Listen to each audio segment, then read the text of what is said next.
Hey I am প্রথা and welcome back to my YouTube channel. এটা আমাদের day 4-এর part 2। Part 1-এ ছিল Taj Mahal, part 2-এ আছে আগ্রা ফোর্ট। পার্ট 1 দেখে না থাকলে তোমরা গিয়ে দেখে আসতে পারো আমার চ্যানেলে।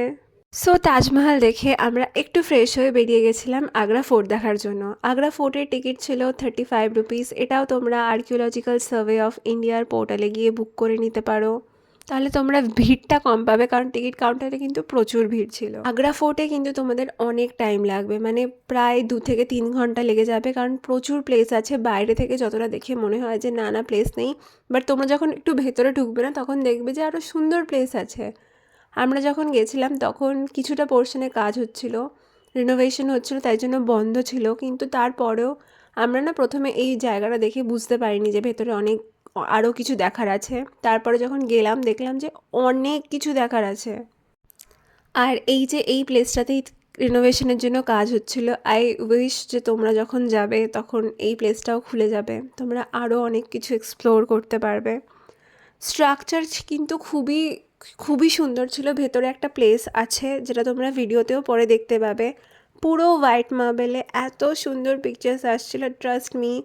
আমি তো ওখানে উঠতেই পারছিলাম না, এত আমি পিকচার্স নিয়েছি ভেতরে। এই যে দূর থেকে যে এই স্ট্রাকচারটা দেখতে পাচ্ছিলে, ওই স্ট্রাকচারটাতে আসবে তোমরা। ওখানে এসে ভেতর দিয়ে একটা জায়গা আছে ছোট্ট, তোমরা বাইরে থেকে বুঝতে পারবে না। সিকিউরিটি গার্ড থাকবে, তাদেরকে জিজ্ঞেস করে তোমরা এন্ট্রি করবে। সেখান থেকেই তোমরা এক্সপ্লোর করতে পারবে আসল আগ্রা ফোর্ট।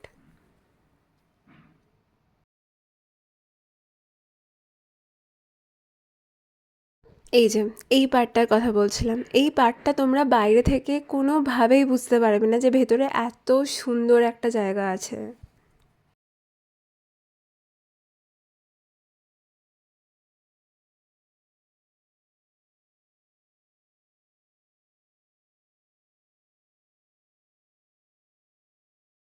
আগ্রা ফোর্টেও তোমরা গাইড নিতেও পারো, নাও নিতে পারো। আমরা নিইনি, আমরা ফ্রিলি ঘুরেছি, কারণ ফ্রিলি ঘুরলে না একটু তোমরা হাতে টাইম পাবে, ভালো করে দেখতে পাবে। যেখানে ফটোজ নেওয়ার দরকার সেখানে ফটোজ নিতে পারবে।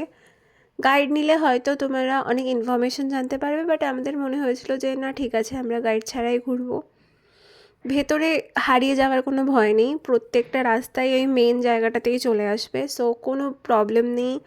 আর তোমরা যত ভেতরে ঢুকবে তত যেন অনেক জায়গা আছে এরকম, বাট হ্যাঁ তোমরা হারিয়ে যাবে না, এইটুকু শিওর।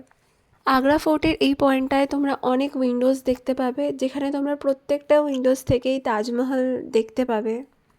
তারপরেই তার পাশেই ছিল এই প্লেসটা। এই প্লেসটারও একটুখানি পোর্শন বন্ধ ছিল, আর ওই পোর্শনটাই কিন্তু আসল। আমি দূর থেকে চেষ্টা করেছি ফুটেজ নিতে, তোমরা দেখতে পাবে। আর এটাই সেই ফেমাস গজনি দরওয়াজা।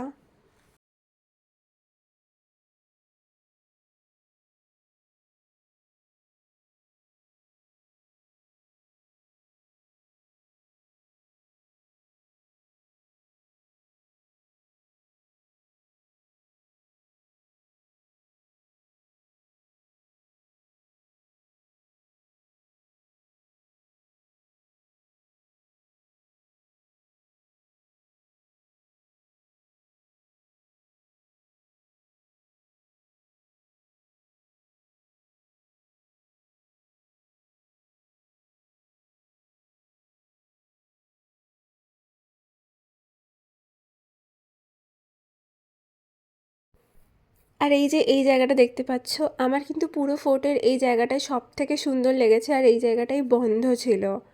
অবভিয়াসলি কিছু হিস্টোরিক্যাল রিজনে বা সেফটি রিজনের জন্যই, কিন্তু এই প্লেসটাই কিন্তু I guess main point Agra ফোর্টের, যেটা তখন বন্ধ ছিল।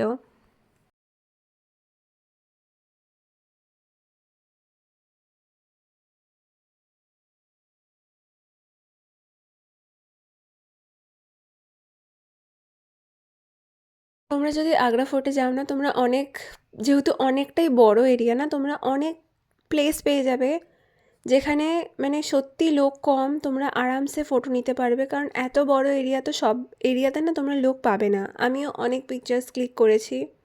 আর এই পোর্শনটা না পুরো খালি ছিল, মানে বাইরে এত লোক, আমি যখন এই পোর্শনটা এসে দেখছি তখন দেখছি পুরো খালি।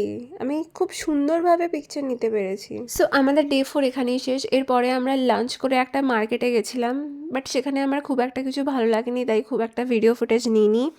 সো ডে 5-এ আমরা যাব আগ্রা থেকে দিল্লি, আর তারপরে আছে ইন্ডিয়া গেট আর ন্যাশনাল ওয়ার মেমোরিয়াল। সো চটপট সাবস্ক্রাইব করে নিও।